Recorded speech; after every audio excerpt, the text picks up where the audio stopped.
السلام عليكم ورحمة الله.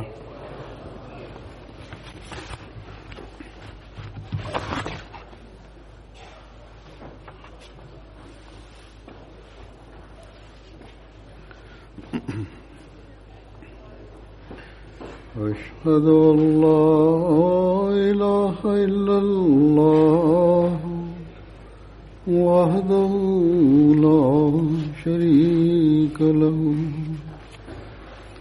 وأشهد أن محمدا عبده ورسوله أما بعد فأعوذ بالله من الشيطان الرجيم بسم الله الرحمن الرحيم الحمد لله رب العالمين الرحمن الرحيم مالك يوم الدين إياك نعبد وإياك نستعين اهدنا الصراط المستقيم صراط الذين أنعمت عليهم غير المغضوب عليهم ولا الضالين.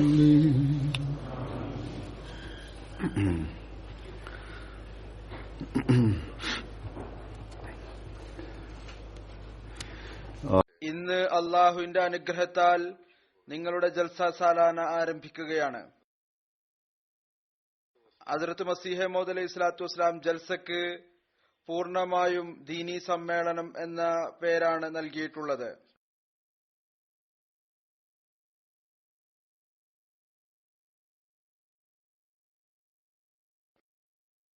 അതുകൊണ്ട് ഇതിൽ പങ്കെടുക്കുന്ന ഓരോരുത്തരിലും ഈ കാര്യം വ്യക്തമായിരിക്കേണ്ടതാണ്.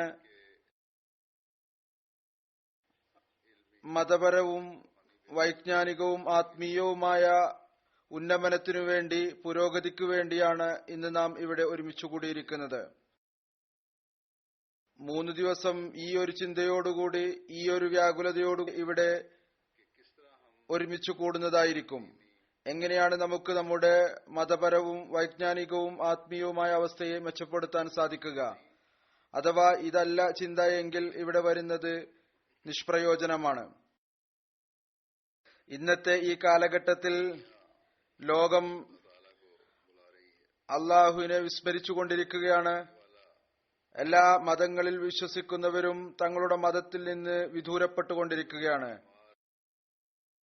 ഓരോ വർഷവും മുന്നിൽ വരുന്ന കണക്കുകൾ അതിൽ നിന്ന് അറിയാൻ സാധിക്കുന്നു. ഓരോ വർഷവും ഒരു വലിയ സംഖ്യയിൽ ആളുകൾ ഈ കാര്യത്തെ പ്രകടിപ്പിക്കുന്നു. അതായത് അവർ ദൈവത്തിന്റെ അസ്തിത്വം തന്നെ നിഷേധിക്കുന്നവരാണ്. ഏതുവരെ എന്നാൽ മുസ്ലിങ്ങളുടെ അവസ്ഥകളും നമുക്ക് പറഞ്ഞു തരുന്നത് അവർ നാമധാരികളായ മുസ്ലിങ്ങൾ മാത്രമാണ്. ഭൗതികത അവരുടെ മേൽ അധീശത്വം നേടിയിരിക്കുകയാണ്.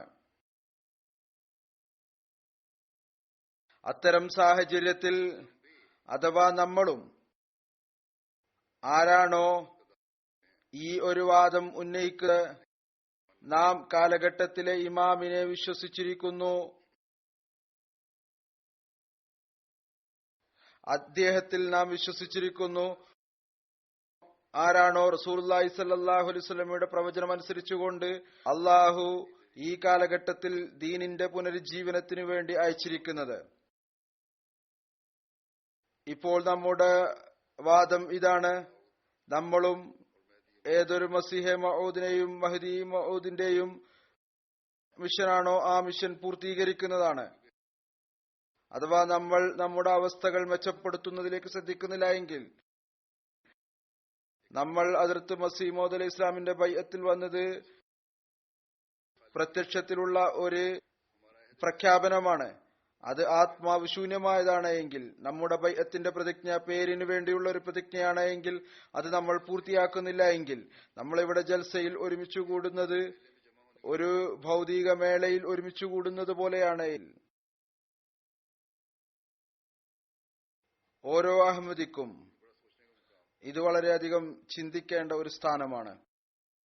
ഒരു വ്യാകുലതയോടുകൂടി ആത്മപരിശോധന നടത്തേണ്ടതിന്റെ ആവശ്യമുണ്ട്. അഥവാ ആണ് ചിന്ത എങ്കിൽ നിഷ്പ്രയോജനമാണ്. ഹദ്റത്ത് മസീഹ് മൗഊദ് അലൈഹി സ്വലാത്തു വസ്സലാം ജൽസ സംഘടിപ്പിക്കുന്നതിന്റെ ഉദ്ദേശ ലക്ഷ്യങ്ങൾ നമ്മുടെ മുമ്പിൽ സമർപ്പിച്ചിട്ടുള്ളത്. അഥവാ അത് നമ്മുടെ മുമ്പിൽ നാം കൊണ്ട് ആത്മപരിശോധന നടത്തുകയാണെങ്കിൽ കേവലം 3 ദിവസത്തെ ഉദ്ദേശം പൂർത്തിയാക്കുന്നവരായി തീരുക മാത്രമല്ല, ജൽസയിൽ പങ്കെടുക്കുന്നവർക്കായി ഹദ്റത്ത് മസീഹ് മൗഊദ് അലൈഹി സ്വലാത്തു വസ്സലാമിന്റെ ദുആ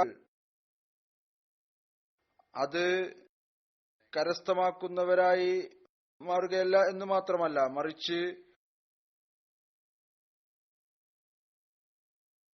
പിന്നീട് അതിനെ തങ്ങളുടെ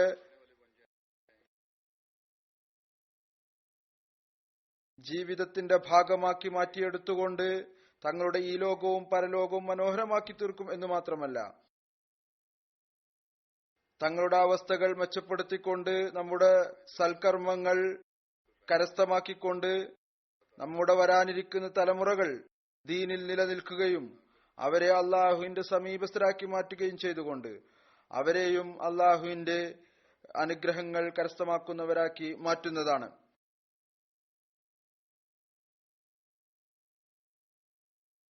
ലോകം അള്ളാഹുവിൽ നിന്നും ദീനിൽ നിന്നും വിദൂരപ്പെട്ടുകൊണ്ടിരിക്കുമ്പോൾ നമ്മുടെ തലമുറകൾ അള്ളാഹുവിന്റെ സമീപസ്ഥരായി തീരുന്നതാണ്. അങ്ങനെ ലോകത്തെ അള്ളാഹുവിന്റെ സമീപത്തേക്ക് കൊണ്ടുവരുന്നതിന് കാരണമായി തീരുന്നതാണ്. അതുകൊണ്ട് നാം നമ്മുടെ ബൈഅത്ത് പൂർത്തിയാക്കണമെന്നുണ്ടെങ്കിൽ, തങ്ങളുടെ തലമുറകളെ രക്ഷപ്പെടുത്തണമെന്നുണ്ടെങ്കിൽ ഈ ഉദ്ദേശ ലക്ഷ്യങ്ങൾ മുന്നിക്കേണ്ടതിന്റെ ആവശ്യമുണ്ട്.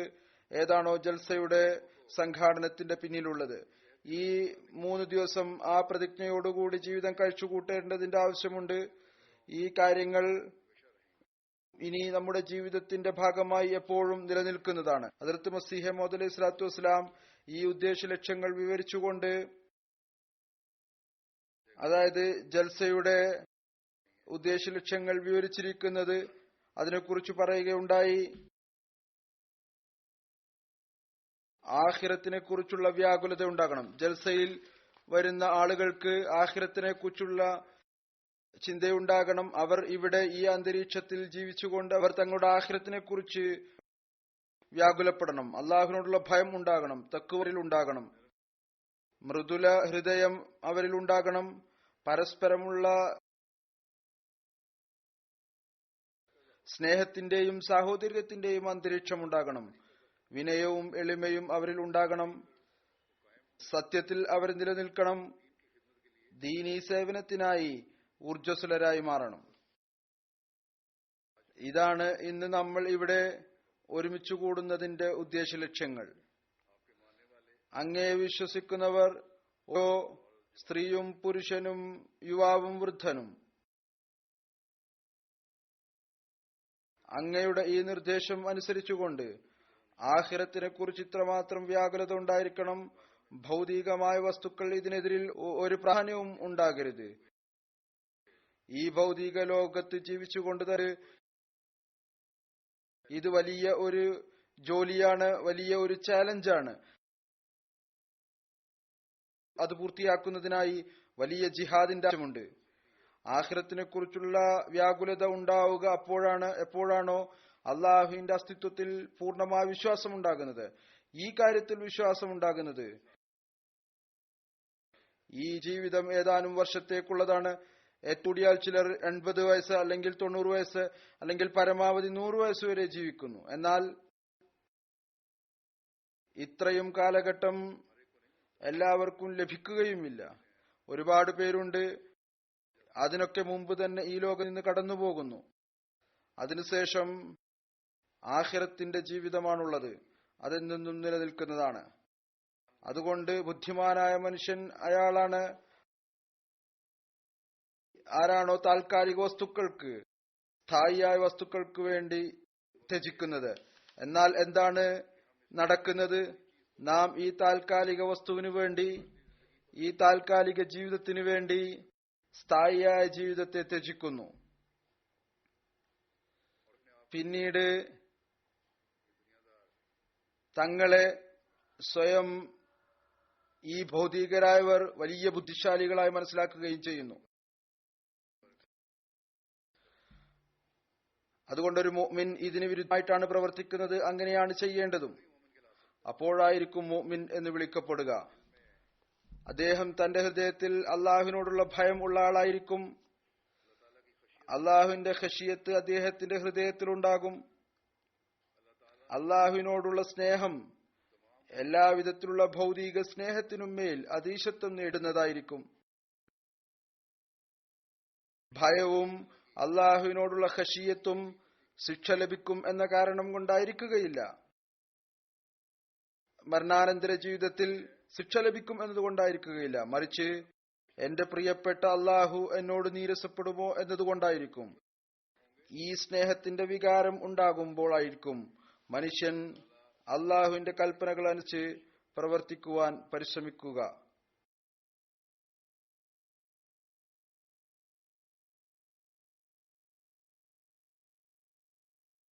മനുഷ്യന്റെ ഈ ലോകത്തിലെ ഓരോ കർമ്മവും ആഖിറത്തിനെ മുന്നിൽ വെച്ചുകൊണ്ടായിരിക്കും. അവന് ഈ ഒരു ദൃഢവിശ്വാസം ഉണ്ടാകും, എന്റെ ദൈവം തന്നെയാണ് എന്റെ പരിപാലനത്തിനുള്ള സംവിധാനം ഒരുക്കുന്നത്. എന്റെ അള്ളാഹു തന്നെയാണ് എനിക്ക് തന്റെ നിഅമത്തുകൾ നൽകി എന്നെ അനുഗ്രഹിക്കുന്നത്. അതിൽ എല്ലാവിധത്തിലുള്ള അനുഗ്രഹങ്ങളും ഉൾപ്പെടുന്നുണ്ട്, ഭൗതികമായതും ആത്മീയമായതും. അഥവാ ഞാൻ അവനോടുള്ള ഇബാദത്തിന്റെ കടമകൾ നിറവേറ്റിക്കൊണ്ടിരുന്നാൽ ആ അള്ളാഹുവിനെ എല്ലാ ശക്തികളുടെയും ഉടമസ്ഥനായി മനസ്സിലാക്കിക്കൊണ്ട് അവന്റെ മുമ്പിൽ കുനിയുന്നവനായി മാറിയാൽ അവന്റെ നിഅമത്തുകളിൽ നിന്ന് പങ്ക് കരസ്ഥമാക്കിക്കൊണ്ടിരിക്കുന്നതാണ് ഇൻഷാ അല്ലാഹ്. ഞാൻ അഥവാ അവൻ പറഞ്ഞു തന്ന വിധിവിലക്കുകൾ അനുസരിച്ച് ജീവിതം കഴിച്ചുകൂട്ടിയാൽ അവന്റെ അനുഗ്രഹത്തിന് അവകാശിയായിത്തീരുന്നതായിരിക്കും.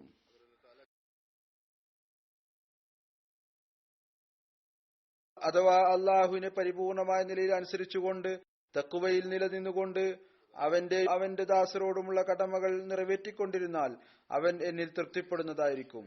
ഈ ഒരു ചിന്തയാണ്, ഇതനുസരിച്ചുള്ള കർമ്മമാണ് നിശ്ചയമായും അള്ളാഹുവിന്റെ വാഗ്ദാനം അനുസരിച്ച് അവന്റെ അനുഗ്രഹങ്ങളും കൃപയും കരസ്ഥമാക്കുന്നവരാക്കി തീർക്കുന്നത്. ഈ ആളുകൾ തന്നെയാണ് തഖ്വയിൽ ചരിക്കുന്നവർ എന്ന് പറയപ്പെടുന്നവർ. ആർക്കാണോ ഈ ഒരു ചിന്താഗതി ഉള്ളത്, അതായത് അവർ ആരാണോ അള്ളാഹുവിന്റെ എല്ലാ കൽപ്പനകളും അനുസരിച്ച് പ്രവർത്തിക്കുന്നവർ, അവരുടെ ഹൃദയം മൃദുലമാകാറുണ്ട്. കാരണം ഓരോ നിമിഷവും അവരുടെ ഹൃദയത്തിൽ അള്ളാഹു ആയിരിക്കും ഉണ്ടാവുക. ഇവർ തന്നെയാണ് പരസ്പരം അള്ളാഹുവിനു വേണ്ടി സ്നേഹത്തിന്റെ വികാരമുള്ളവർ. അതായത് അവരുടെ സ്നേഹവും സാഹോദര്യവും വ്യക്തിപരമായ താല്പര്യങ്ങൾക്ക് വേണ്ടിയായിരിക്കുകയില്ല, മറിച്ച് കേവലം അള്ളാഹുവിനു വേണ്ടി മാത്രമായിരിക്കും. അതുപോലെ തന്നെ തഖ്വയിൽ ചരിക്കുന്നവരും ഇവരായിരിക്കും. അവരിൽ വിനയം ഉണ്ടാകും. വിനയത്തിന്റെ പ്രകടനം അവർ കേവലം തങ്ങളുടെ സ്ഥാനവും ധനവും അനുസരിച്ച് വലിയവരോട് മാത്രമായിരിക്കുകയില്ല. അവരുടെ മുന്നിൽ മാത്രമല്ല വിനയം കാണിക്കുന്നത്. ആരാണോ വലിയവരായിട്ടുള്ളത്, സ്ഥാനത്തിൽ വലിയവരായിട്ടുള്ളത്, ഭൗതികരായിട്ടുള്ളവര്, മറിച്ച് ദരിദ്രരോടും മിസ്കീനുകളോടും വിനയത്തിന്റെ പ്രകടനം അവർ കാഴ്ചവെക്കുന്നു. ഇവർ തന്നെയാണ് സത്യത്തിൽ എപ്പോഴും നിലനിൽക്കുന്നത്. അവർ മനസ്സിലാക്കുന്നു, ചൊവ്വായ വാക്കുകൾ തന്നെയാണ് അള്ളാഹുവിലേക്ക് കൊണ്ടെത്തിക്കുന്നത്. കളവ് ശിർക്കിലേക്ക് കൊണ്ടെത്തിക്കുന്നു. അഥവാ ആഖിറത്തിനെ കുറിച്ചുള്ള ചിന്ത ഉണ്ടെങ്കിൽ, അള്ളാഹുവിനോടുള്ള ഭയം ഉണ്ടെങ്കിൽ, തഖ്വയുടെ യാഥാർത്ഥ്യം അറിഞ്ഞു കഴിഞ്ഞാൽ, പിന്നീട് ഒരാൾ വിശ്വാസി എന്ന് പറയപ്പെട്ടുകൊണ്ട് എങ്ങനെയാണ് കളവ് പറയുക? ഈ കാര്യങ്ങൾ കരസ്ഥമാക്കുന്നവർ നന്മയുടെ ആത്മാവിനെ മനസ്സിലാക്കുന്നവർ തന്നെയാണ്. അവർ തന്നെയാണ് ദീനീ സേവനത്തിലും യഥാർത്ഥത്തിൽ ഊർജ്ജസ്വലരാകുന്നത്. അതല്ല എങ്കിൽ ഈ പ്രത്യക്ഷ നിലയിലുള്ള സേവനം അതും ചില നേട്ടങ്ങൾ കരസ്ഥമാക്കുന്നതിനു വേണ്ടിയായിരിക്കും. നാം കാണുന്നു, മുസ്ലിങ്ങളിൽ നൂറുകണക്കിന് പണ്ഡിതന്മാരുണ്ട്. അവർ ദീനിന്റെ പേരിൽ പ്രത്യക്ഷത്തിൽ വലിയ പ്രവർത്തകരാണ്. എന്നാൽ ആന്തരികമായി ദീനിന്റെ പേരിൽ അക്രമം ചെയ്തുകൊണ്ടിരിക്കുകയാണ്. അവരിൽ തഖ്വയുടെ കുറവുണ്ട്. അവരിൽ അള്ളാഹുവിനോടുള്ള ഭയം കാണാൻ സാധിക്കുകയില്ല. അവർക്ക് ആഖിറത്തിനേക്കാൾ കൂടുതലായി ഭൗതിക നേട്ടങ്ങളാണ് പ്രിയപ്പെട്ടതായിട്ടുള്ളത്. പേര് അള്ളാഹുവിന്റെയും അവന്റെ റസൂലിന്റെയും എടുത്തു പറയുന്നു. അതുകൊണ്ട് ഈ കാര്യങ്ങളെ ആത്മാവിന്റെ ആവശ്യമാണുള്ളത്. ഹദ്റത്ത് മസീഹ് മൗഊദ് അലൈഹിസ്സലാത്തു വസ്സലാം ഇതാണ് നമ്മളിൽ ഉണ്ടാക്കിയെടുക്കാൻ ആഗ്രഹിക്കുന്നത്. പ്രത്യക്ഷത്തിലുള്ള തൊലി മാത്രം മതിയാവുകയില്ല, മറിച്ച് ആത്മാവ് ഉണ്ടായിരിക്കണം, കഴണ്ടായിരിക്കണം. ഈ കാര്യങ്ങൾ മുന്നിൽ വെച്ചുകൊണ്ട് നാം ആത്മപരിശോധന നടത്തേണ്ടതിന്റെ ആവശ്യമുണ്ട്. നാം ഈ നീയത്തോടുകൂടിയാണോ ജൽസയിൽ പങ്കെടുക്കുന്നത്? തങ്ങളുടെ ഈ ലക്ഷ്യങ്ങൾ കരസ്ഥമാക്കുന്നതിനായി ഒരു വ്യാകുലത ഉണ്ടോ? അഥവാ മാനുഷികമായ ബലഹീനതകൾ കാരണം ഭൂതകാലത്തിൽ നമ്മളിൽ നിന്ന് ഈ കാര്യങ്ങൾ കരസ്ഥമാക്കുന്നതിൽ തെറ്റുകളും വീഴ്ചകളും സംഭവിച്ചിട്ടുണ്ടെങ്കിൽ, ഭാവിയിൽ ഒരു പുതിയ പ്രതിജ്ഞയോടുകൂടി ഈ നന്മകളെ ഉണ്ടാക്കിയെടുക്കുന്നതിനും അതിനെ നിലനിർത്തുകയും ചെയ്യുന്നതിനായി കഴിവിന്റെ പരമാവധി പരിശ്രമിക്കുന്നതിന് തയ്യാറാണോ? അങ്ങനെ പരിശ്രമിക്കുന്നവരാണോ? ഇന്ന് നാം ഈ പ്രതിജ്ഞ ചെയ്യുന്നുണ്ടോ? നാം ഭൗതികതയേക്കാൾ ആഖിറത്തിനെ കുറിച്ച് വ്യാകുലപ്പെടുന്നതായിരിക്കും. നാം അല്ലാഹുവിനോടുള്ള ഭയത്തിനും ഖശിയത്തിനും അവനോടുള്ള സ്നേഹത്തിനും എല്ലാ കാര്യങ്ങളെക്കാളും മുൻഗണന നൽകുന്നവരാണ്. നാം തഖ്വയുടെ സൂക്ഷ്മമായ മാർഗത്തിലൂടെ ചരിക്കുന്നതിനായി കഴിവിന്റെ പരമാവധി പരിശ്രമിക്കുമോ? നാം നമ്മുടെ ഹൃദയത്തിൽ മറ്റുള്ളവർക്കായി മൃദുലത ഉണ്ടാക്കുമോ? നാം പരസ്പരം സ്നേഹവും സാഹോദര്യവും ഇത്രമാത്രം വർദ്ധിപ്പിക്കുമോ? ഈ സ്നേഹവും സാഹോദര്യവും ഒരു മാതൃകയായിത്തീരുന്ന വിധത്തിൽ വിനയത്തിലും എളിമയിലും നാം മുന്നേറുന്നവരായി മാറുമോ? സത്യസന്ധതയും ചൊവ്വായ വാക്കും നമ്മുടെ ഒരു പ്രത്യേകതയായി തീരുമോ? ഓരോ ആളും പറയണം, ഈ അഹമ്മദികൾ എപ്പോഴും സത്യത്തിൽ നിലനിൽക്കുന്നവരും സത്യം പറയുന്നവരുമാണ്. അതിനായി വലിയ വലിയ നഷ്ടങ്ങൾ പോലും അവർ സഹിക്കുന്നു. ദീനീ സേവനത്തിനായി അത്തരത്തിൽ ഊർജ്ജസ്വലത ഉണ്ടാകുമോ? അതൊരു മാതൃകയായി മാറണം. അതിനായി മുമ്പത്തേക്കാൾ ഉപരിയായി അള്ളാഹുവിന്റെ ദീനിന്റെ സന്ദേശം തങ്ങളുടെ സമൂഹത്തിലെ ഓരോ വ്യക്തിയിലേക്കും എത്തിക്കുന്നതിനായി പരിശ്രമിക്കുമോ? അവരോട് പറഞ്ഞു കൊടുക്കുന്നതായിരിക്കും യഥാർത്ഥത്തിലുള്ള ഇസ്ലാം എന്താണ് എന്ന്. അഥവാ നാം നമ്മുടെ ഈ പ്രതിജ്ഞകൾ പൂർത്തിയാക്കുന്നവരായി തീർന്നാൽ, നമ്മുടെ ജീവിതം ഇതനുസരിച്ച് കഴിഞ്ഞു കടന്നുപോയാൽ, തീർച്ചയായും നാം ബൈഅത്തിന്റെ നിബന്ധനകൾ പൂർത്തിയാക്കി. അതുകൊണ്ട് വരൂ, ഇന്ന് നമുക്ക് ഈ കാര്യങ്ങൾ കരസ്ഥമാക്കുന്നതിനായി തങ്ങളുടെ പ്രവർത്തന രൂപരേഖ തയ്യാറാക്കാം.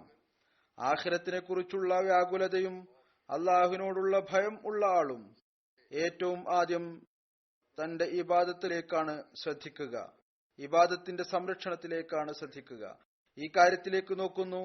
അള്ളാഹു എന്റെ ജീവിതത്തിന്റെ ലക്ഷ്യം എന്താണ് നിശ്ചയിച്ചിരിക്കുന്നത്? അള്ളാഹു പറയുന്നു, വമാ ഖലഖ്തുൽ ജിന്ന വൽ ഇൻസ ഇല്ലാ ലിയഅ്ബുദൂൻ. ഹദ്റത്ത് മസീഹ് മൗഊദ് അലൈഹിസ്സലാത്തു വസ്സലാം ഇതിന്റെ തർജ്ജമ ഇപ്രകാരമാണ് നിർവഹിച്ചിരിക്കുന്നത്. പറയുന്നു, ഞാൻ ജിന്നിനെയും മനുഷ്യനെയും സൃഷ്ടിച്ചിരിക്കുന്നത് അവർ എന്നെ തിരിച്ചറിയുന്നതിനും എന്നിട്ട് എന്നെ ആരാധിക്കുകയും ചെയ്യുന്നതിനു വേണ്ടിയാണ്. പറയുന്നു, അതുകൊണ്ട് ഈ ആയത്തനുസരിച്ച് യഥാർത്ഥത്തിലുള്ള മനുഷ്യ ജീവിതത്തിന്റെ ലക്ഷ്യം അള്ളാഹുവിനെ ആരാധിക്കലും അള്ളാഹുവിന്റെ മഅരിഫത്തും അള്ളാഹുവിന്റേതായി തീരുകയും ചെയ്യുക എന്നതാണ്. പറയുന്നു, ഇത് വളരെ വ്യക്തമാണ്. മനുഷ്യന് ഈ സ്ഥാനം കരസ്ഥമായിട്ടില്ല, അതായത് തന്റെ ജീവിതത്തിന്റെ ലക്ഷ്യം സ്വന്തം കഴിവുകൊണ്ട് സ്വയം നിശ്ചയിക്കുക എന്നത്. എന്നാൽ മനുഷ്യൻ നിശ്ചയിക്കുന്നു, എന്നാൽ ഈ കഴിവ് മനുഷ്യനില്ല. കാരണം മനുഷ്യൻ സ്വയം ഇഷ്ടപ്രകാരമല്ല വരുന്നത്, തിരിച്ച് സ്വന്തം ഇഷ്ടപ്രകാരമല്ല പോകുന്നതും. മറിച്ച് അവൻ ഒരു സൃഷ്ടിയാണ്. ആരാണോ സൃഷ്ടിച്ചത് എല്ലാ ജീവികളിലും വെച്ച് ഉന്നതവും നല്ലതുമായ ശക്തികൾ അവന് നൽകുകയും ചെയ്തു. അവൻ അവന്റെ ജീവിതത്തിന് ഒരു ലക്ഷ്യം നിർവഹിച്ചിട്ടുണ്ട്. ഒരു മനുഷ്യൻ ഈ ലക്ഷ്യം മനസ്സിലാക്കിയാലും ഇല്ലെങ്കിലും ശരി. അവിടുന്ന് പറയുന്നു, മനുഷ്യ സൃഷ്ടിപ്പിന്റെ ഉദ്ദേശം നിസ്സംശയം അള്ളാഹുവിനെ ആരാധിക്കലും അള്ളാഹുവിനെ തിരിച്ചറിയലും അള്ളാഹു വിലയം പ്രാപിക്കലുമാണ്.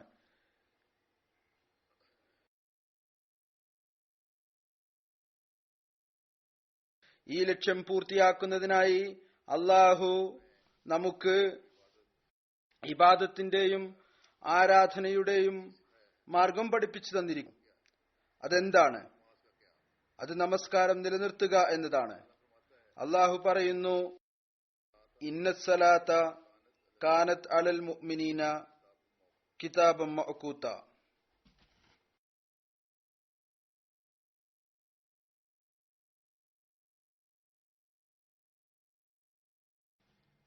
നിശ്ചയമായും നമസ്കാരം വിശ്വാസികളുടെ മേൽ സമയത്തിന്റെ കൃത്യതയോടുകൂടി നിർബന്ധമാക്കപ്പെട്ടിരിക്കുന്നു. ഹദ്റത്ത് മസീഹ് മൗഊദ് അലൈഹി ഇസ്ലാം പറയുന്നു, ഞാൻ കൃത്യസമയത്ത് നമസ്കരിക്കുന്നതിനെ വളരെ അധികം ഇഷ്ടപ്പെടുന്നു. ഈ മസ്അല എന്നെ സംബന്ധിച്ചിടത്തോളം വളരെ പ്രിയപ്പെട്ടതാണ്. ഈ മസ്അല വളരെയധികം പ്രിയങ്കരമായതാണ്. അതായത് നിശ്ചിത സമയത്ത് നമസ്കാരം അനുഷ്ഠിക്കുക എന്നത് അനിവാര്യമായിട്ടുള്ളതാണ്. എന്നാൽ ഈ കാലത്ത് നാം കാണുന്നു, ചെറിയ ചെറിയ കാര്യങ്ങളുടെ പേരിൽ നമസ്കാരം സമയത്ത് അനുഷ്ഠിക്കുന്നതിൽ അലസത അധികവും കാണിക്കുന്നു. എന്നല്ല, സമയനിഷ്ഠ അനുസരിച്ച് ഉള്ള കാര്യം നിൽക്കട്ടെ, ചിലർ നമസ്കരിക്കുക തന്നെ ചെയ്യുന്നില്ല. 5 നേര നമസ്കാരത്തിന് പകരം 3 or 4 നേരം നമസ്കരിക്കുന്നു, അലസത കാണിക്കുന്നു. എന്നാൽ അള്ളാഹു നമസ്കാരം സംരക്ഷിക്കണം എന്നുള്ള നിർദ്ദേശമാണ് വിശ്വാസികളോട് പറഞ്ഞിരിക്കുന്നത്. അള്ളാഹു പറയുന്നു, ഹാഫിളു അലസ്സലവാത്തി വസ്സലാത്തുൽ ഉസ്ത.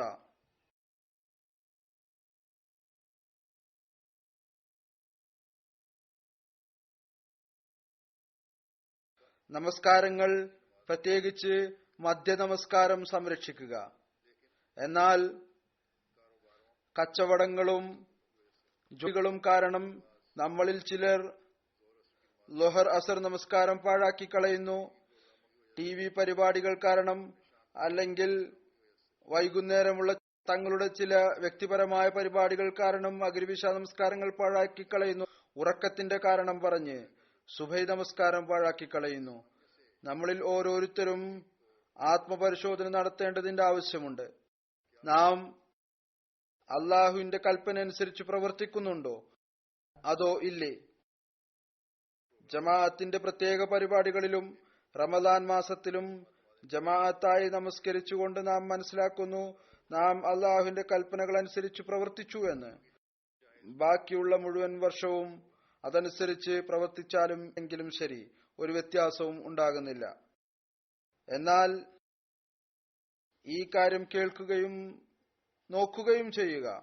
നമസ്കാരത്തിന്റെ പ്രാധാന്യം വിവരിച്ചുകൊണ്ട് അള്ളാഹും അവന്റെ റസൂലും എന്താണ് പറയുന്നത്? അള്ളാഹു പറയുന്നു, ഇന്നമാ യഅ്മുറു മസാജിദല്ലാഹി മൻ ആമന ബില്ലാഹി വൽ യൗമിൽ ആഖിർ.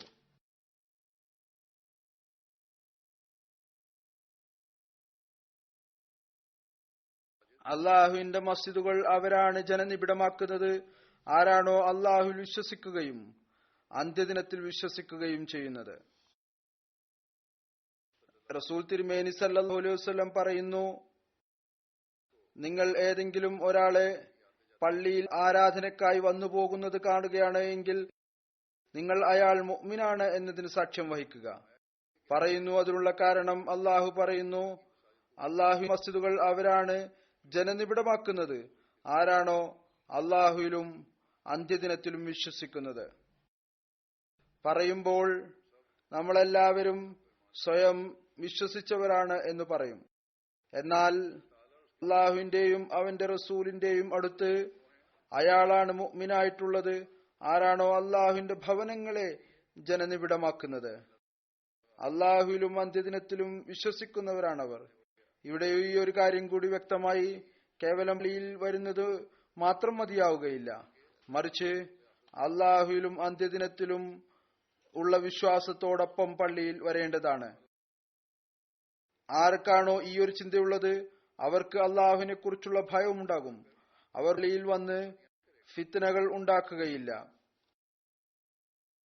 അവർ ആ നമസ്കാരത്തിൽ ഉൾപ്പെടുകയില്ല ആരുടെ നമസ്കാരങ്ങളാണോ അവരുടെ നാശത്തിന് കാരണമായി തീരുന്നത്. അള്ളാഹുവിന്റെ പ്രീതി കരസ്ഥമാക്കുന്നതിന് പകരം ഇത്തരം നമസ്കാരക്കാർ പിന്നീട് അള്ളാഹുവിന്റെ അനിഷ്ടം വിലക്ക് വാങ്ങുന്നവരായി മാറുന്നു. അല്ല, മറിച്ച് ഇവർ യഥാർത്ഥത്തിലുള്ള തഖ്വ ഉള്ളവരായിരിക്കും. ഈ ഒരു ചിന്തയുണ്ടെങ്കിൽ, അന്ത്യദിനത്തെക്കുറിച്ചുള്ള ചിന്തയും അള്ളാഹുവിനോടുള്ള ഭയവും ഉണ്ടെങ്കിൽ അവരുടെ ഹൃദയം മൃദുലമായിരിക്കും. അവരിൽ സ്നേഹവും സാഹോദര്യവും ഉണ്ടായിരിക്കും. അവരിൽ വിനയമുണ്ടായിരിക്കും. അവർ സത്യത്തിൽ അടിയുറച്ചു നിൽക്കുന്നവരായിരിക്കും. അവർ ഇസ്ലാമിന്റെ സമാധാനപൂർണമായ അധ്യാപനങ്ങളുടെ പ്രചാരണം നടത്തും. അവരുടെ പള്ളികൾ ഭയത്തിന്റെ സ്ഥലമായിരിക്കുകയില്ല, അത് ഫിത്നയുടെ സ്ഥലങ്ങളുമായിരിക്കുകയില്ല. അതുകൊണ്ട് തന്നെ അള്ളാഹു പറയുന്നു, കേവലം ആ മസ്ജിദിൽ മാത്രം നമസ്കാരത്തിനായി എഴുന്നേറ്റ് നിൽക്കുക. ഏതൊന്നിന്റെ അടിത്തറയാണോ തഖ്വയിൽ അധിഷ്ഠിതമായിട്ടുള്ളത്, അതല്ലാതെ ഫിത്നയുടെയും കുഴപ്പത്തിന്റെയും അടിസ്ഥാനത്തിൽ ഉണ്ടാക്കിയതല്ല. അതുകൊണ്ട് തഖ്വയിൽ അടിയുറച്ചുകൊണ്ട് പള്ളികൾ ജനനിബിഡമാക്കുന്നവർ അള്ളാഹുവിനോടുള്ള കടമകളും നിർവഹിക്കുന്നു, സൃഷ്ടികളോടുള്ള കടമകളും നിർവഹിക്കുന്നു. അത്തരം ആളുകൾക്ക് സന്തോഷവാർത്ത നൽകിക്കൊണ്ട് റസൂൽ തിരുമേനി സല്ലല്ലാഹു അലൈഹി വസല്ലം പറയുകയുണ്ടായി, ഖിയാമത്ത് നാളിൽ അള്ളാഹു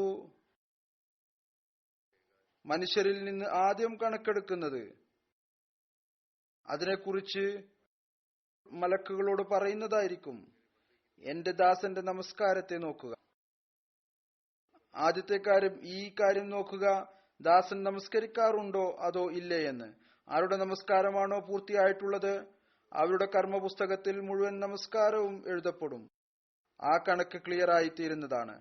എന്ന് തുടർന്ന് പറയുന്നു, ആരുടെ നമസ്കാരത്തിലാണോ കുറവുള്ളത്, ഫർലായ നമസ്കാരത്തിൽ കുറവുകൾ ഉണ്ടാവുകയാണെങ്കിൽ അവരെക്കുറിച്ച് പറയപ്പെടും, ഇദ്ദേഹത്തിന്റെ നഫലായ ഇബാദത്തുകൾ നോക്കുക അതെങ്ങനെയാണ് എന്ന്. അഥവാ ഫർലിലെങ്കിലും കുറവുകൾ ഉണ്ടെങ്കിൽ അതിനെ നഫലിൽ നിന്ന് പൂർത്തിയാക്കുക. അള്ളാഹു ഇവിടെ എന്റെ ദാസർ എന്നാണ് പറഞ്ഞിരിക്കുന്നത്. അതിനുള്ള കാരണം ഇവർ തങ്ങളുടെ ഭാഗത്ത് നിന്ന് പരിശ്രമിച്ചുകൊണ്ട് അള്ളാഹുവിന്റെ ദാസത്വം നിറവേറ്റുന്നവരാണ്. അവന്റെ ഇബാദത്തിനോടുള്ള കടമകൾ നിർവഹിക്കാൻ പരിശ്രമിക്കുന്നവരാണ്. എന്നിട്ടും മാനുഷികമായ കാര്യങ്ങൾ കൊണ്ട് ബലഹീനതകളും മറവികളും സംഭവിക്കുമ്പോൾ ചില സാഹചര്യങ്ങൾ അത്തരത്തിൽ ഉണ്ടാകുന്നു. അപ്പോൾ അത് മാപ്പാക്കി നൽകാനും തന്റെ ദാസന്റെ നന്മകളുടെ തട്ടിനെ കൂടുതലാക്കാനും വേണ്ടി തന്റെ കാരുണ്യത്തിന്റെയും പൊറുക്കലിന്റെയും പെരുമാറ്റം കാഴ്ചവെച്ചുകൊണ്ട് അള്ളാഹു നഫലുകളെ ഫർലുകളിൽ ഉൾപ്പെടുത്തിക്കൊണ്ട് ഫർലുകളെ പൂർത്തിയാക്കുന്നു.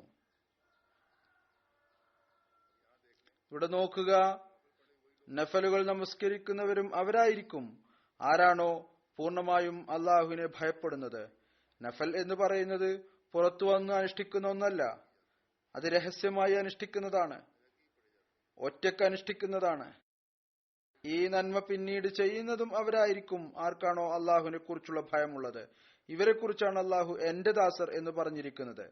ഈ ദാസരിൽ നിന്നും തെറ്റ് സംഭവിക്കാം, എന്നാൽ ആ തെറ്റുകൾ എന്നെന്നും നിലനിൽക്കുന്നതായിരിക്കുകയില്ല. ആ തെറ്റുകളെ പരിഹരിക്കാൻ വേണ്ടി ശ്രമിക്കുന്നതാണ്. ഇതാണ് അള്ളാഹുവിന്റെ കാരുണ്യത്തിന്റെ പെരുമാറ്റം. ഒരു ഭാഗത്ത് ഈ കാര്യം പറയുന്നു, നമസ്കാരം ഒരു നിസ്സാരമായ കാര്യമല്ല, അതിന്റെ കണക്കെടുപ്പായിരിക്കും ആദ്യം ഉണ്ടാവുക. അതുകൊണ്ട് അത് അനുഷ്ഠിക്കുന്നതിലേക്ക് ശ്രദ്ധിക്കുക. എന്നാൽ അതോടൊപ്പം തന്നെ ഈ കാര്യം കൂടി പറയുന്നു, അഥവാ തഖ്വയിൽ ചരിച്ചുകൊണ്ട് എന്റെ ദാസത്വത്തിന്റെയും ഇബാദത്തിന്റെയും കടമ നിർവഹിക്കാൻ പരിശ്രമിക്കുകയാണ് എങ്കിൽ നിങ്ങൾ അനുഷ്ഠിക്കുന്ന നഫലുകൾ അതിന്റെ പ്രതിഫലവും ഫർളുകൾക്ക് തുല്യമായി മാറുന്നതാണ്. നിങ്ങളെ ഞാൻ പൊറുക്കലിന്റെ പുതപ്പിൽ ഏറ്റുവാങ്ങുന്നതാണ്. ഈ സന്തോഷവാനാണ് ഇവിടെയുള്ളത്. പൊറുക്കലിനെ കുറിച്ചുള്ള പ്രതീക്ഷ നൽകുന്നിടത്ത് അള്ളാഹുവിന്റെ അനുഗ്രഹത്തെ ആകർഷിച്ചെടുക്കുന്നതിനായി നഫലുകൾ അനുഷ്ഠിക്കേണ്ടതിലേക്കും ശ്രദ്ധ ക്ഷണിച്ചിട്ടുണ്ട്.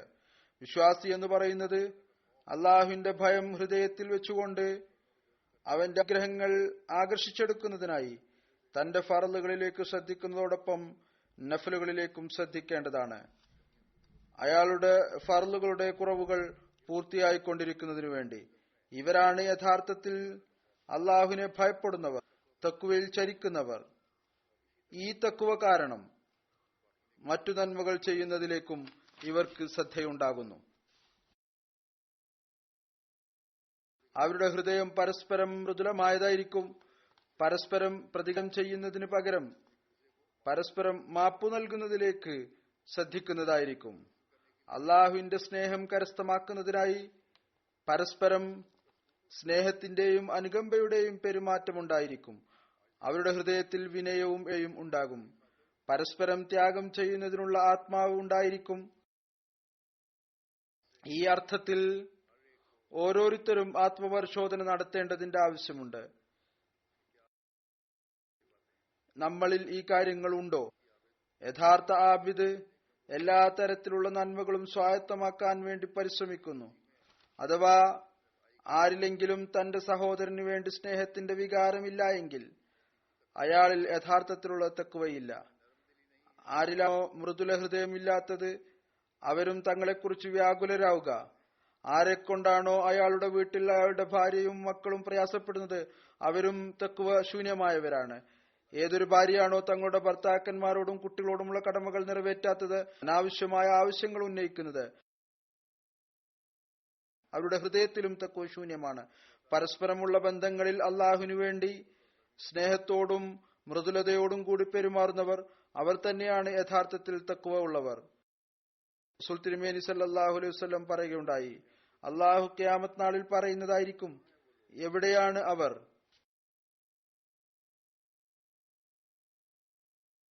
എന്റെ പ്രഭാവത്തിനും എന്റെ മഹത്വത്തിനും വേണ്ടി പരസ്പരം സ്നേഹിച്ചിരുന്നത്? ഇന്ന് എന്റെ തണലില്ലാതെ മറ്റൊരു തണലും ഇല്ല. ഖിയാമത്ത് നാളാണ് ഞാൻ എന്റെ കാരുണ്യത്തിന്റെ തണലിൽ അവർക്ക് ഇടം നൽകുന്നതായിരിക്കും. അതുകൊണ്ട് അള്ളാഹുവിനു വേണ്ടി അവന്റെ കൽപ്പനകൾ അനുസരിച്ചുകൊണ്ട് പരസ്പരം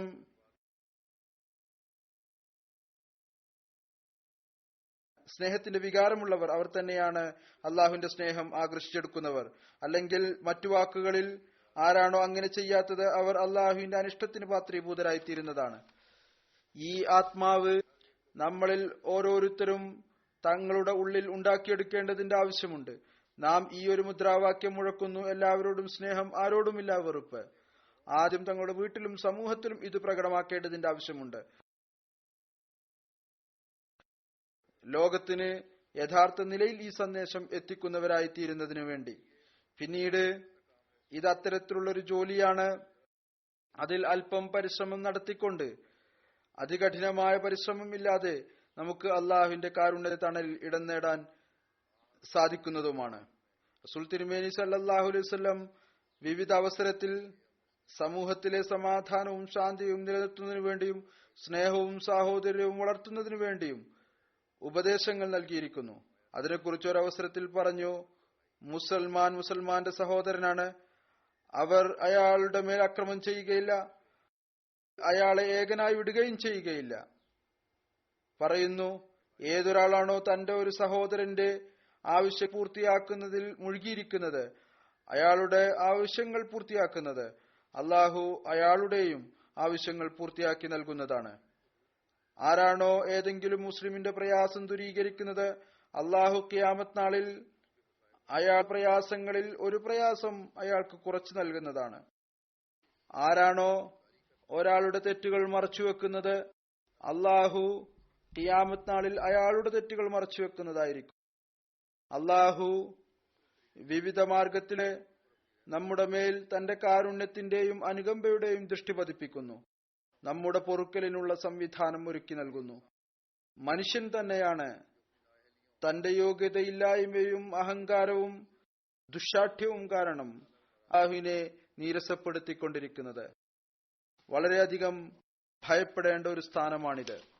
വളരെയധികം ചിന്തിക്കേണ്ടതിന്റെ ആവശ്യമുണ്ട്. ഈ ദിവസങ്ങളിൽ നമ്മളുടെ വികാരങ്ങൾ, ചിന്താഗതികൾ നന്മയിലേക്ക് ചാഞ്ഞിരിക്കുമ്പോൾ നാം ഈ ഒരു ചിന്തയോടുകൂടിയാണ് ഇവിടെ വന്നിരിക്കുന്നത്. ജൽസയിൽ പങ്കെടുക്കണം, ഇവിടെ നല്ല കാര്യങ്ങൾ കേൾക്കുന്നതാണ്. ആത്മപരിശോധന നടത്തുക. ആത്മപരിശോധന നടത്തിക്കൊണ്ട് തങ്ങളുടെ ഇബാദത്തിനോടൊപ്പം അള്ളാഹുവിന്റെ സൃഷ്ടികളോടുള്ള കടമകൾ നിർവഹിക്കുന്നതിലേക്കും ശ്രദ്ധിക്കുക. മൃദുല ഹൃദയവും പരസ്പരമുള്ള സ്നേഹവും വിനയത്തിന്റെ യാഥാർത്ഥ്യവും തിരിച്ചറിയുന്നതിനു വേണ്ടി പരിശ്രമിക്കുക. അത് ഈ നിലക്കും അനിവാര്യമായിട്ടുള്ളതാണ്. നമ്മെ സംബന്ധിച്ചിടത്തോളം നാം ഹദ്റത്ത് മസീഹ് അലൈഹി സ്വലാത്തു വസ്സലാമുമായി നടത്തിയിരിക്കുന്ന ബൈഅത്തിന്റെ പ്രതിജ്ഞ, അതിൽ ഷിർക്കിൽ നിന്ന് വിട്ടുനിൽക്കുക, നമസ്കാരങ്ങൾ അനുഷ്ഠിക്കുക, ഫർള് നമസ്കാരങ്ങളും നഫലുകളും അനുഷ്ഠിക്കുന്നതോടൊപ്പം നാം ഈ ബൈഅത്തിന്റെ പ്രതിജ്ഞയും ചെയ്തിട്ടുണ്ട്. നാം പൊതുവിൽ അള്ളാഹുവിന്റെ സൃഷ്ടികളെ, പ്രത്യേകിച്ച് മുസ്ലിങ്ങൾക്ക് തങ്ങളുടെ വികാരാവേശം കൊണ്ട് ഒരു വിധത്തിലുള്ള പ്രയാസത്തിലും അകപ്പെടുത്തുകയില്ല. ഇത് കേവലം പരസ്പരം മുസ്ലിങ്ങൾ തമ്മിൽ മാത്രമല്ല, ജമാഅത്ത് അംഗങ്ങൾ ഇടയിൽ മാത്രമല്ല. ശരിയാണ്, ആദ്യം തങ്ങളുടെ വീട്ടിൽ നിന്ന് ആരംഭിക്കണം, പരസ്പരം ഉണ്ടായിരിക്കണം, മുസ്ലിങ്ങൾക്കിടയിൽ ഉണ്ടായിരിക്കണം. പിന്നീട് പൊതുവിൽ മുഴുവൻ സൃഷ്ടികൾക്ക് വേണ്ടിയും എല്ലാവർക്കു വേണ്ടിയും നമ്മുടെ ഹൃദയത്തിൽ സ്നേഹത്തിന്റെയും അനുകമ്പയുടെയും വികാരം ഉണ്ടാകേണ്ടതാണ്. ശാരീരിക വികാരാവേശത്തിൽ നിന്ന് നാം മുക്തരായി മാറണം.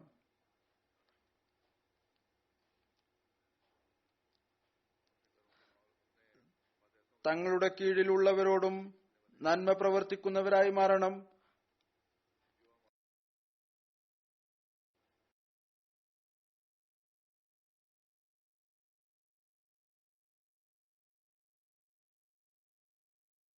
നമ്മുടെ പെരുമാറ്റം അത്തരത്തിലായിരിക്കണം.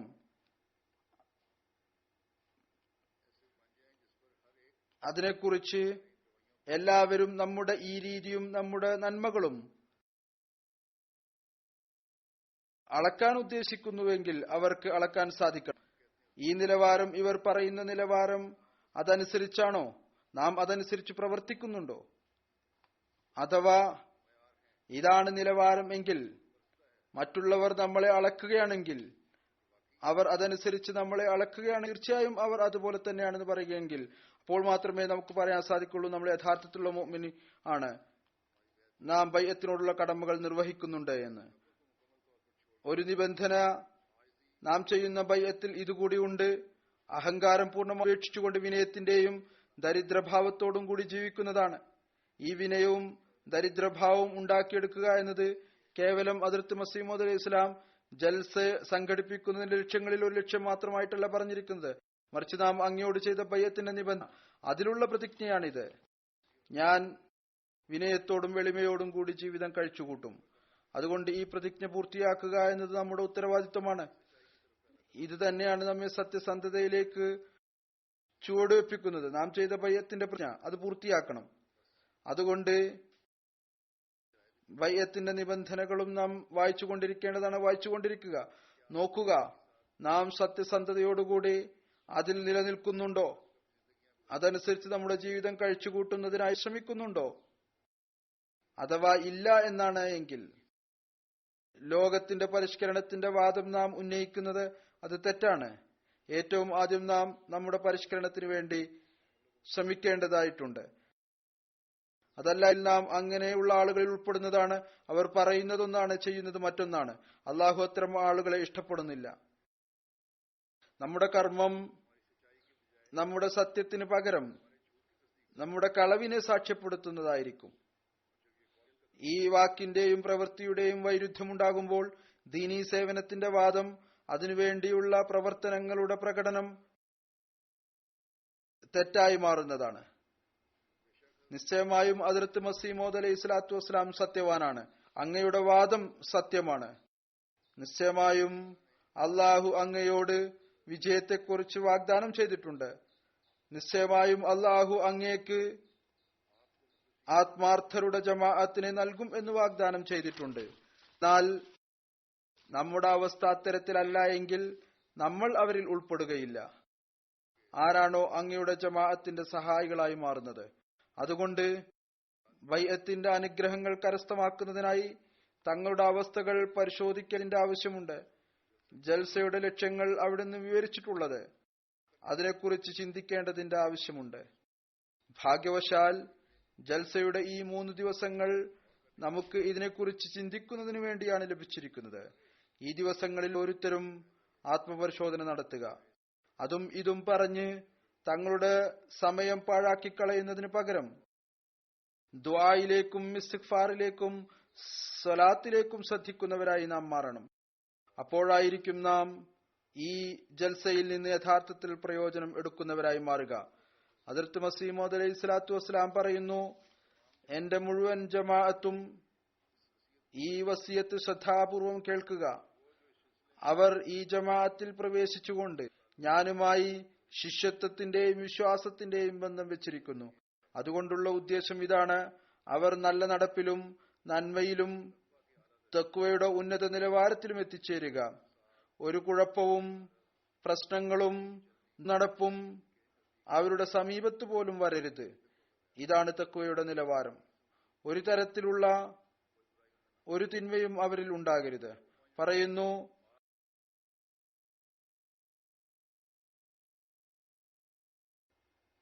അവർ 5 നേര നമസ്കാരം കൃത്യമായി ജമാഅത്തോടുകൂടി അനുഷ്ഠിക്കുന്നവരായിരിക്കണം. അവർ കളവ് പറയരുത്. അവർ ആർക്കും തന്നെ നാവ് കൊണ്ട് പ്രയാസമുണ്ടാക്കരുത്, ബുദ്ധിമുട്ടുണ്ടാക്കരുത്. ഒരു വിധത്തിലുള്ള തിന്മകളും ചെയ്യുന്നവരാകരുത്. ഒരു തരത്തിലുള്ള കുഴപ്പവും അക്രമവും പ്രശ്നങ്ങളും ഫിത്നകളുടെ ചിന്ത പോലും ഹൃദയത്തിൽ കൊണ്ടുവരരുത്. ചുരുക്കത്തിൽ എല്ലാ തരത്തിലുള്ള പാപവും കുറ്റകൃത്യങ്ങളും എല്ലാ തരത്തിലുള്ള ചെയ്യാൻ പാടില്ലാത്ത കാര്യങ്ങളും പറയാൻ പാടില്ലാത്ത കാര്യങ്ങളും എല്ലാവിധത്തിലുള്ള ശരീരേച്ഛയുടെ വികാരങ്ങളും നിരർത്ഥകമായ കർമ്മങ്ങളിൽ നിന്നും അവർ വിട്ടുനിൽക്കണം. എല്ലാവിധത്തിലുള്ള തിന്മകളിൽ നിന്നും നഫ്സിന്റെ വികാരങ്ങളിൽ നിന്നും വിട്ടുനിൽക്കുക. അള്ളാഹുവിന്റെ പരിശുദ്ധ ഹൃദയരും കുഴപ്പമുണ്ടാക്കാത്തവരും ദരിദ്ര മനോഭാവത്തോടുകൂടിയ ദാസനുമായി മാറുക. അത്തരത്തിലായി മാറുക ആരുടെ ഹൃദയമാണോ വിശുദ്ധമായിട്ടുള്ളത്. അവരിൽ നിന്നൊരിക്കലും തിന്മ സംഭവിക്കുകയില്ല. എപ്പോഴും അവർ ദരിദ്ര മനോഭാവത്തിലായിരിക്കും. അവരിൽ വിനയമുണ്ടായിരിക്കും. ഒരു വിധത്തിലുള്ള വിഷലിപ്തമായ ധാതുവും അവരിൽ അവശേഷിക്കരുത്. എല്ലാ മനുഷ്യരോടും അനുകമ്പ അവരുടെ അടിസ്ഥാന തത്വമായിരിക്കണം. അള്ളാഹുവിനെ അവർ ഭയപ്പെടണം. തങ്ങളുടെ നാവ് കൊണ്ടോ കൈകൊണ്ടോ തങ്ങളുടെ ഹൃദയത്തിന്റെ ചിന്തകൾ കൊണ്ടോ എല്ലാ തരത്തിലുള്ള അവിശുദ്ധവും കുഴപ്പമുണ്ടാക്കുന്നതുമായ മാർഗങ്ങളിൽ നിന്നും രക്ഷപ്പെടുന്നവരായി തീരണം. 5 നേര നമസ്കാരം അങ്ങേയറ്റം കൃത്യതയോടുകൂടി നിലനിർത്തണം. അക്രമവും അതിർലംഘനവും വഞ്ചനയും കൈക്കൂലിയും അവകാശ ലംഘനവും അനാവശ്യമായ പക്ഷം പിടിക്കലിൽ നിന്നും വിട്ടുനിൽക്കുക. ആളുകളുടെ അവകാശം ധ്വംസിക്കുക, തെറ്റായി പക്ഷം പിടിക്കുക, ഇതുമൂലം ആർക്കെങ്കിലും നഷ്ടമുണ്ടാക്കുക, ഇതിൽ നിന്നെല്ലാം വിട്ടുനിൽക്കുക. ഒരു ദുഷിച്ച സഹവാസത്തിലും ഇരിക്കരുത്. തെറ്റായ സഹവാസം, അതിൽ നിന്ന് രക്ഷപ്പെടുക. യുവാക്കളും ഓർത്തിരിക്കുക. കുട്ടികളുടെ മാതാപിതാക്കളും ഓർത്തിരിക്കണം. നോക്കുക, നമ്മുടെ കുട്ടികൾ ഈ സമൂഹത്തിൽ ഏതെങ്കിലും തെറ്റായ സഹവാസത്തിൽ ഇരിക്കരുത്. പിന്നീട് അവർ അതുപോലെ ആയിത്തീരുന്നതാണ്. അഥവാ പിന്നീട് തെളിഞ്ഞു കഴിഞ്ഞാൽ ചില സമയത്ത് അറിയുകയില്ല എങ്ങനെയാണ് സഹവാസം എന്ന്. പറഞ്ഞു പിന്നീട് തെളിയുകയാണ്. അവരുടെ അടുത്ത് വന്നു പോയിക്കൊണ്ടിരിക്കുന്ന ഒരാൾ, അവരുടെ കൂടെ ഇരിക്കുകയും നിൽക്കുകയും ചെയ്യുന്ന ഒരാൾ ആരുമായിട്ടാണോ സഹവാസമുള്ളത് അയാൾ അള്ളാഹുവിന്റെ കൽപ്പനകൾ അനുസരിക്കുന്ന ആളല്ല, അല്ലെങ്കിൽ സൃഷ്ടികളുള്ള കടമകളെക്കുറിച്ച് ഒരു വിലയും വെക്കില്ല, അല്ലെങ്കിൽ അക്രമപ്രകൃതവും കുഴപ്പമുണ്ടാക്കുന്ന ആളും ദുസ്വഭാവിയുമായ ആളാണെങ്കിൽ അപ്പോൾ നിങ്ങളിൽ നിർബന്ധമാണ് ആ തിന്മയെ നിങ്ങളുടെ ഉള്ളിൽ നിന്ന് ദൂരീകരിക്കുക, അയാളുമായുള്ള ബന്ധം അവസാനിപ്പിക്കുക. നല്ല സൊസൈറ്റി, നല്ല കമ്പനി ആയിരിക്കണം ഒരു അഹമ്മദിയുടേത്. പറയുന്നു, അപകടകാരിയായ മനുഷ്യരിൽ നിന്ന് രക്ഷപ്പെട്ട് വിട്ടുനിൽക്കുക. ഏതെങ്കിലും മതത്തിലെയോ ഏതെങ്കിലും സമുദായത്തിലെയോ ഏതെങ്കിലും വംശത്തിലെയോ മനുഷ്യന് ഏതെങ്കിലും വിധത്തിലുള്ള നഷ്ടമുണ്ടാക്കുന്ന ചിന്ത ഒരിക്കലും നിങ്ങൾക്കുണ്ടാകരുത്. ഒരാൾക്കും നഷ്ടമുണ്ടാക്കരുത്. ഒരു മതത്തിലെയും ഒരു സമുദായത്തിലെയും ആൾക്കും ഒരു സംഘത്തിലെ ആൾക്കും നഷ്ടമുണ്ടാക്കരുത്. നിങ്ങൾ മുഖേന ഒരാൾക്കും നഷ്ടം ഉണ്ടാകരുത്. എല്ലാവർക്കും നല്ല ഉപദേശികളാവുക. ഉപദേശിക്കണമെന്നുണ്ടെങ്കിൽ സത്യസന്ധമായ ഉപദേശം നൽകുക. സത്യസന്ധമായ ഉപദേശം നൽകുന്നവരെ പോലെ ഉപദേശം നൽകുക. അതായത് നിങ്ങളുടെ വാക്കും പ്രവൃത്തിയും അത്തരത്തിലായിരിക്കണം. ആ ഉപദേശത്തിൽ സ്വാധീനം ചെലുത്തുന്നതായിരിക്കണം. ഏതെങ്കിലും വിധത്തിലുള്ള പക്ഷം പിടിക്കൽ ഉണ്ടാകരുത്. പറയുന്നു, കുഴപ്പക്കാരും നീചരും ദുർനടപ്പുകാരും ഒരിക്കലും നിങ്ങളുടെ സദസ്സിൽ വന്നുപോകുന്നവരാകരുത്. നിങ്ങളുടെ വീടുകളിൽ അവർക്ക് നിൽക്കാൻ സാധിക്കരുത്. അവർ ഏത് സമയത്തും നിങ്ങളുടെ വഴിതെറ്റലിന് കാരണമായി തീരാം. പറയുന്നു, എന്റെ ജമാഅത്തിൽ എല്ലാവരിലും നിർബന്ധമാണ് ഈ എല്ലാ വസിയത്തും അടിയുറച്ചു നിൽക്കുക. നിങ്ങളുടെ സദസ്സുകളിൽ അവിശുദ്ധമായ ഒന്നും പരിഹാസവും മുതലായ കാര്യങ്ങളൊന്നും തന്നെ ഉണ്ടാകരുത്. നല്ല ഹൃദയരും നല്ല പ്രകൃതക്കാരുമായിക്കൊണ്ട് ഭൂമിയിൽ നടക്കുക. ആരുടെ മേലും അനാവശ്യമായ രീതിയിൽ ആക്രമണം നടത്തരുത്. ശരീരേച്ഛയെ അടക്കി നിർത്തുക. എന്തെങ്കിലും മതപരമായ ചർച്ചയാണ് എങ്കിൽ മൃദുലമായ വാക്കുകളിൽ സംസ്കാര സമ്പന്നമായ നിലയിൽ അവരോട് സംസാരിക്കുക. അഥവാ ആരെങ്കിലും അജ്ഞതയോടുകൂടി പെരുമാറുകയാണ് എങ്കിൽ സലാം പറഞ്ഞുകൊണ്ട് അത്തരം സദസ്സിൽ നിന്ന് എഴുന്നേറ്റ് പോവുക. അള്ളാഹു ആഗ്രഹിക്കുന്നത് നിങ്ങളെ അത്തരത്തിലുള്ള ഒരു ജമാഅത്താക്കി തീർക്കുക എന്നുള്ളതാണ്. മുഴുലോകത്തിനും അവർ നന്മയുടെയും നേർമാർഗത്തിന്റെയും മാതൃകയായി മാറണം. നിങ്ങൾ ജാഗരൂകരായിരിക്കുക. ശരിക്കും സദ്ഹൃദയരും ദരിദ്ര മനോഭാവമുള്ളവരും സന്മാർഗികളുമായി മാറുക. നിങ്ങൾ 5 നേര നമസ്കാരവും സ്വഭാവപരമായ അവസ്ഥയും കൊണ്ടാണ് തിരിച്ചറിയപ്പെടുക. നിങ്ങളുടെ തിരിച്ചറിയൽ എന്താണ്? നിങ്ങൾ 5 നേരം സ്ഥിരമായി നമസ്കരിക്കുന്നവരായിരിക്കണം. നിങ്ങളുടെ സ്വഭാവങ്ങൾ വളരെ ഉന്നതമായിരിക്കും. നിങ്ങളിൽ ഈ കാര്യങ്ങൾ ഉണ്ടായിത്തീർന്നാൽ നിങ്ങൾ മനസ്സിലാക്കിക്കൊള്ളുക, നിങ്ങൾ ബൈഅത്തിനുള്ള കടമകൾ നിർവഹിച്ചു കഴിഞ്ഞിരിക്കുന്നു. പറയുന്നു, ആരിലാണോ തിന്മയുടെ വിത്ത് നിലനിൽക്കുന്നത് അവർ ഈ ഉപദേശത്തിൽ നിലനിൽക്കുകയില്ല. ഞാൻ ചെയ്യുന്ന ഈ ഉപദേശം ആരിലാണോ തിന്മ വിത്ത് ഉള്ളത് അവർ പിന്നീട് ഇതിൽ നിലനിൽക്കുകയില്ല. അള്ളാഹു നമുക്ക് എല്ലാവർക്കും തൗഫീക്ക് നൽകട്ടെ. എല്ലാവരും ഹദ്റത്ത് മസീഹ് മൗഊദ് അലൈഹി ഇസ്ലാമിന്റെ ബൈഅത്തിനോടുള്ള കടമകൾ നിറവേറ്റുന്നവരായി തീരട്ടെ. അങ്ങയുടെ ഉപദേശങ്ങളെയും പ്രതീക്ഷകളെയും നാം പൂർത്തിയാക്കുന്ന തീരട്ടെ. നാം ഈ ജൽസയിൽ നിന്ന് ഏറ്റവും കൂടുതലായി പ്രയോജനം എടുത്തുകൊണ്ട് തങ്ങളുടെ മതപരവും വൈജ്ഞാനികവും കർമ്മപരവുമായ അവസ്ഥകൾ മനോഹരമാക്കി തീർക്കുന്നവരായി തീരട്ടെ. ഈ നന്മകൾ പിന്നീട് നമ്മളിൽ എപ്പോഴും നിലനിൽക്കുകയും ചെയ്യുമാറാകട്ടെ.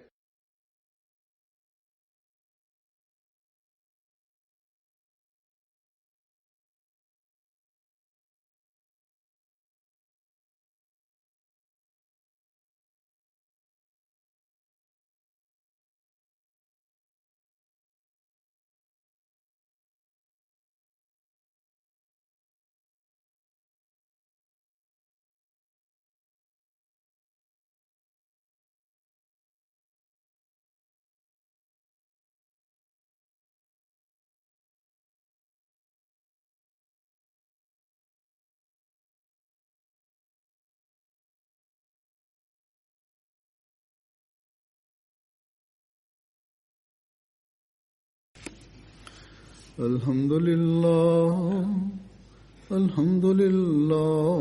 نحمده ونستعينه ونستغفره ونؤمن به ونتوكل عليه ونعوذ بالله من شرور أنفسنا ومن سيئات أعمالنا.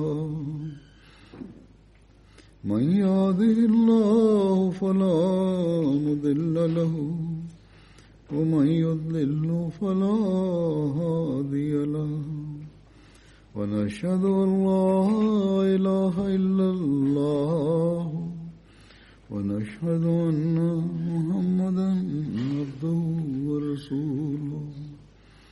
عباد الله رحمكم الله إن الله يأمر بالعدل والإحسان وإيتاء ذي القربى وينهى عن الفحشاء والمنكر والبغي يعظكم لعلكم تذكرون اذكروا الله يذكركم وادعوه يستجب لكم ولذكر الله أكبر